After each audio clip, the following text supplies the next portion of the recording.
Salam, mən psixoloq Nigar Teoman qızı. Artıq 8 ildir ki, psixoloq kimi fəaliyyət göstərirəm. Bu fəaliyyətin müddətində müxtəlif platformalarda, müxtəlif şəkildə insanları psixologiya ilə daha yaxından tanış eləmişəm. Ancaq bu mənim YouTube üçün çəkdiyim ilk videodur və bu ilk videonun mövzusunu uzun bir müddətdir ki, düşünürəm. Çünki bu YouTube kanalında psixologiya vasitəsilə sizə daha yaxşı tanış eləməkdir məqsədim. İstəyirəm ki, insanlar psixologiya vasitəsilə məhz özlərini tanısınlar və özlərindən uzaqlaşmasınlar. İlk mövzu olaraq isə özünüzlə aramız necədir sualını seçmişəm. Bu sualı sizə verirəm ki, əslində sizcə sizin özünüzlə aranız necədir? Bilirəm ki, sual ilk baxışdan çox qaranlıq kimi hissə gələ bilər. Ancaq videonun sonunda özünüzlə əlaqənizin necə olduğu ilə bağlı və necə daha yaxşı eləyə bilərsizlə bağlı aydınlanma yaşayacağınızı bilirəm. Özümüzlə aramız necədir deyəndə nəyi nəzərdə tuturam? İnsan psixologiyası deyəndə və heç olmasa yolu bir dəfə də psixoloqdan keçən insanlar bilir ki, psixoloqların əsas etdiyi şey insanın özü ilə münasibətini düzəltməkdir. Yəni əslində ətrafımıza baş verən hər şey bizdən asılı olan və olmayan hadisələrdə bizim münasibətimizin hər biri özümüzlə əlaqənin necə olmasıyla birbaşa əlaqəlidir. Özümüz deyəndə əslində hər kəsə göstərdiyimiz və tanındığımız kimliyimizlə əlavə bir də heç kəsə göstərmədiyimiz bir daxili səsimiz var ki, o yalnız bizə məxsusdur, onu yalnız biz tanıyırıq və onun səsini də ancaq biz eşidə bilərik. Nəyə görə eşidə bilərik deyirəm? Çünki o səslə əlaqəni daimi saxlamaq və onu dinləmək çox çətin bir prosesdir əslində və o iç səslə əlaqəni qorumaq, saxlamaq və onu dinləmək çox çətin bir prosesdir və bəzən də çox əziyyətli bir prosesdir. Çünki həmin o iç səsimiz hər zaman bizə istədiyimiz şeyləri səsləndirmir. Hətta daha önəmlisi, eşitmək istəmədiyimiz şeyləri bizə göstərən tərəfimizdir deyə bilərik. Özümüz deyəndə nəzərdə tutduğum həmin bu iç səs bəs hardadır və biz ona necə çata bilərik? Bu iç səs əslində hər birimizin daxilində olan və uşaqlıqdan formalaşan öz kimliyimizdir. Bu iç səs dediyimiz əslində uşaqkən görməyi unutduğumuz, görməzdən gəldiyimiz, ümumiyyətlə onun varlığından xəbərdar olmadığımız, ehtiyacları qarşılanmayan kiçik uşaq halımızdır. Yəni özümüzün 3, 5, 7, siz necə istəyirsinizsə bunu təsəvvür edə bilərsiniz. Yaşlı halımızı düşünəndə nələrin isə istədiyimiz kimi olmadığını, bir şeylərin istədiyimiz kimi irəliləmədiyini görəcəyik və yetişkin olan zaman daha böyük bədəllər ödətərək öz varlığını göstərir. Yəni biz o zamandan onu susturmuşuq, ancaq bugünkü həyat şəraitimizdə yaşadığımız situasiyalar, rastlaşdığımız insanlar, qarşılaşdığımız istənilən hadisədə verdiyimiz reaksiya əslində onun o iç səsi mən buradayam deyə bir qışqırtısının təzahürüdür. Nə zaman ki o iç uşaq səsimizə dönüb baxmağa başlayacaq, o zaman bizim də daha öncəkindən çox fərqli davranmağa başlayacaq. Psixoloqa gedən insanlar da heç vaxt əgər terapiyasını tamamlayırsa, heç vaxt onda əvvəlki kimliyini görməzsiniz. Buna görədir ki, psixoloqa getdin, dəyişdin cümlələrini biz tez-tez eşitirik. Əslində burada dəyişim həmin o şəxsin o iç uşaq səsinə əl uzatmağı ilə başlayır. Yəni, biz bəs necə eləyək ona çataq və bizim öz iç səsimiz hardadır, harda onu biz gizlətmişik, onu tapmaq üçünsə özünüzü bu sualdan başlaya bilərsiniz ki, mən ümumiyyətlə gün ərzində ya da konkret bir hadisələr qarşısında necə hiss etdiyimin fərqindəyəmmi? Ümumiyyətlə necə hiss etdiyimizə qulaq vermək çox önəmlidir. Məhz iç səsimizin pıçıltısı bizim necə hiss etməyimizdə gizlidir. Hər hansı bir hadisə qarşısında bir var həqiqətən hiss etdikləriniz, bir də var ki, biz buna çox çox tez-tez rast gəlirik. Bir də var ki, hiss etməniz gərəkənlər. Məsələn, yolda kömək ehtiyacı olan bir şəxs görərsiniz və ona qarşı düşünəndə, onu görəndə nə hiss edərsiniz? Məsələn, bu sualı özünüzə verməklə başlaya bilərsiniz. Çox insan üzülürəm cavabını verər. Bu cavabı verənlər içində həqiqətən üzülənlər də vardır. Əslində üzülməsi gərəkdiyi üçün, yəni normalda üzülməliyik, sosial qaydaların, insanların bizdən gözlədiyi budur, bizə öyrədilən budur ki, köməyə ehtiyacı olan bir insan görəndə ona kömək elə və dolayısıyla bu üzüntü duyğusundan ortaya çıxır. Bu isə hiss etməmiz gərəkən tərəfidir işin. Bəzən isə insanlar üzüntü ilə yanaşı əslində daxilən hər hansı bir aqressiya da hiss edə bilər, laqeydlik də hiss edə bilər və özü də heç bir əlaqəsi olmadığını düşünüb rahat da hiss edə bilər. Yəni əslində demək istədiyim odur ki, hiss etdiyimiz şeylərlə hiss etməmiz gərəkdiyi şeyləri ayırmaq lazımdır. Bunun üçün də, yəni özünüzlə daxili əlaqəni, özünüzlə münasibəti düzəltmək üçün özünüzdə ilk etməniz gərəkən şey, mən necə hiss edirəm sualını hər gün özünüzə, hətta hər hadisədə özünüzə verməniz gərəkir. Çox-çox yaxşı olardı ki, xüsusi bir hadisə olmasa belə, mütəmadi olaraq mən bugün özümü və mən hal-hazırda özümü necə hiss edirəm sualını verəsiniz.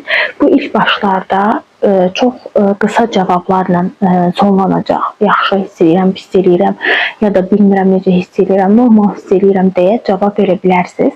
Amma bunu mütəmadi olaraq eləyəndə insan həqiqətən də nə hiss elədiyinə çatır. Bir şey kimi düşünün. Dərin bir quyudur və quyunun lap dibində sizin uşaq yanınız var və siz də quyudan kənarda dayanmışsınız. O uşaq iç səsini sizə quyunun dibindən bir şeylər deyir, oradan bir səslər eşidirsiniz, amma nə olduğunu tam da anlamırsınız. Amma daha hər dəfə bunu məşq eləyəndə artıq o səsin sizə nə dediyi daha da aydın olur. Bu hiss məsələsində də belə olacaq. Hər gün, hər səhər, hər gün, hər axşam mütəmadi olaraq mən hal-hazırda necə hiss edirəm sualını özünüzə verin.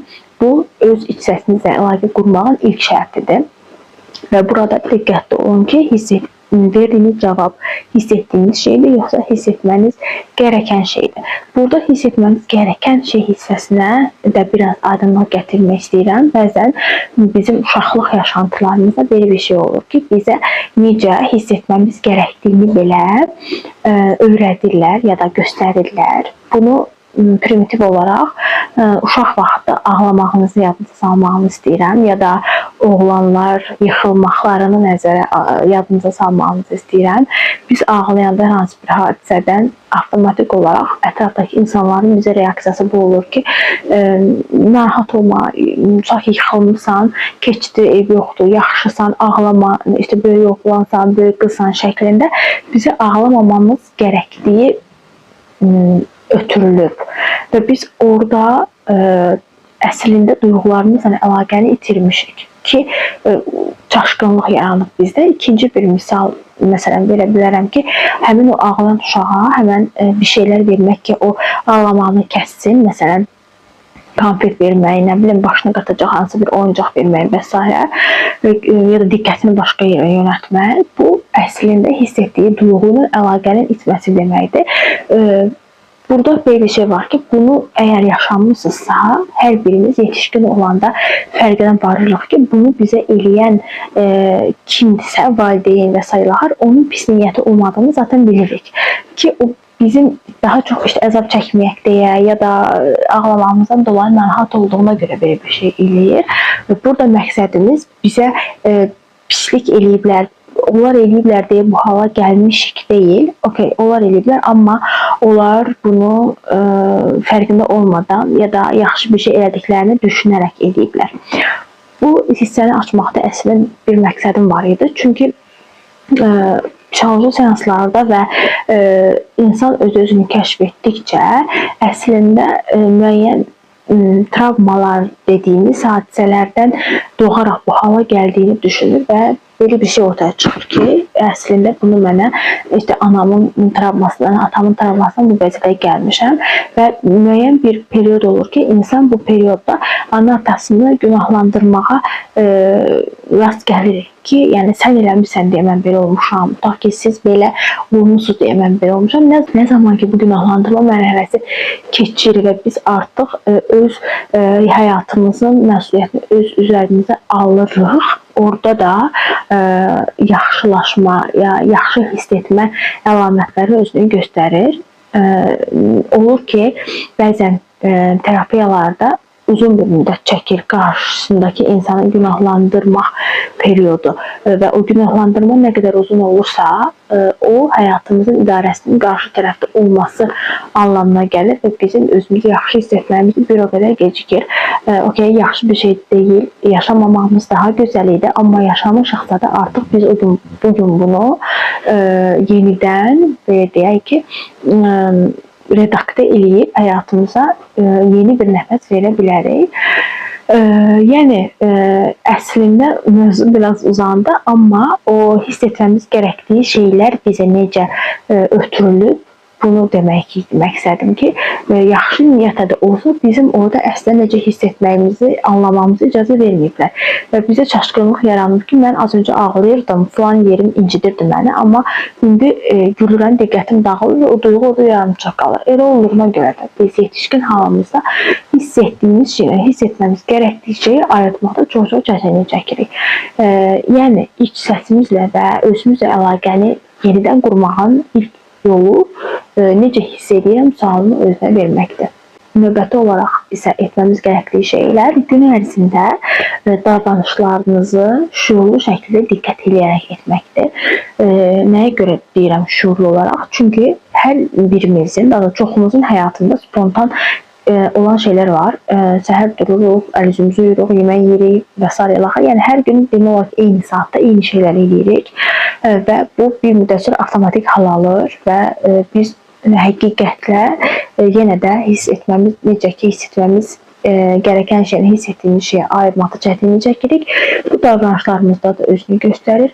Nəyi edib etməmək arasında bir seçim haqqımız formalaşmamağa başlayır.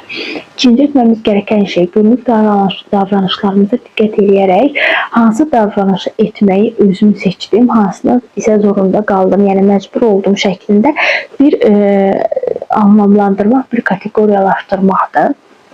Çünki bəzən biz etmək istəməsək də bəzi davranışları və hərəkətləri etmək yolunda qalırıq. Burada ayırmamız gərəkən şey nəyi etmək istəmədiyim halda etdim ya da nəyi etmək istədiyim halda edə bilmədim ayrımına gəlib çıxmaqdır. Bu bizim dəyərlərimizlə həyata reallıqlarının harda toqquşduğunu ayırmağımıza kömək edəcək və biz yavaş-yavaş bizim dəyərlərimizin əslində nə olduğunu fərqinə vararaq öz həmin o quyudakı öz iç səsimizə əl uzatmış oluruq.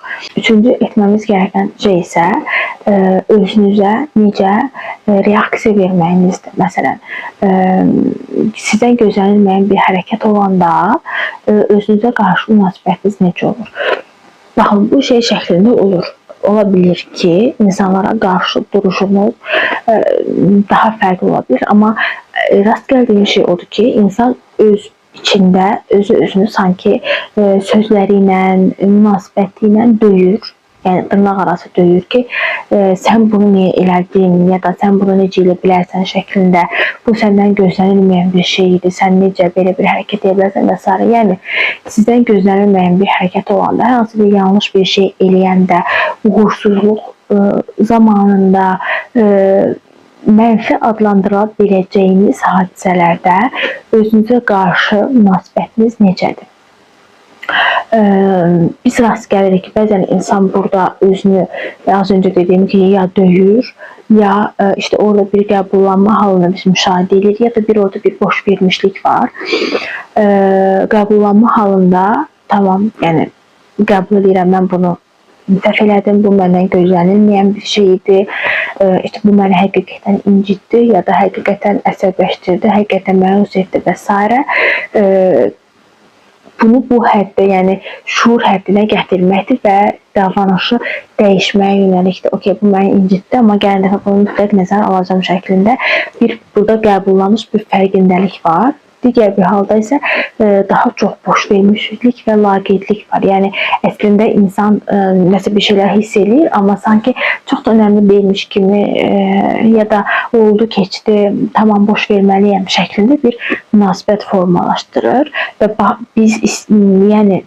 bizim məqsədimiz odur ki, həmin bu mənfi adlandırılacağınız durumlarda, bu uğursuzluqda, sizdən gözlənilməyən bir hal olanda, qarşı tərəf insan tərəfindən tərcih olunmayanda, seçilmədiyinizi biləndə özünüzə qarşı tavrınız necə olur?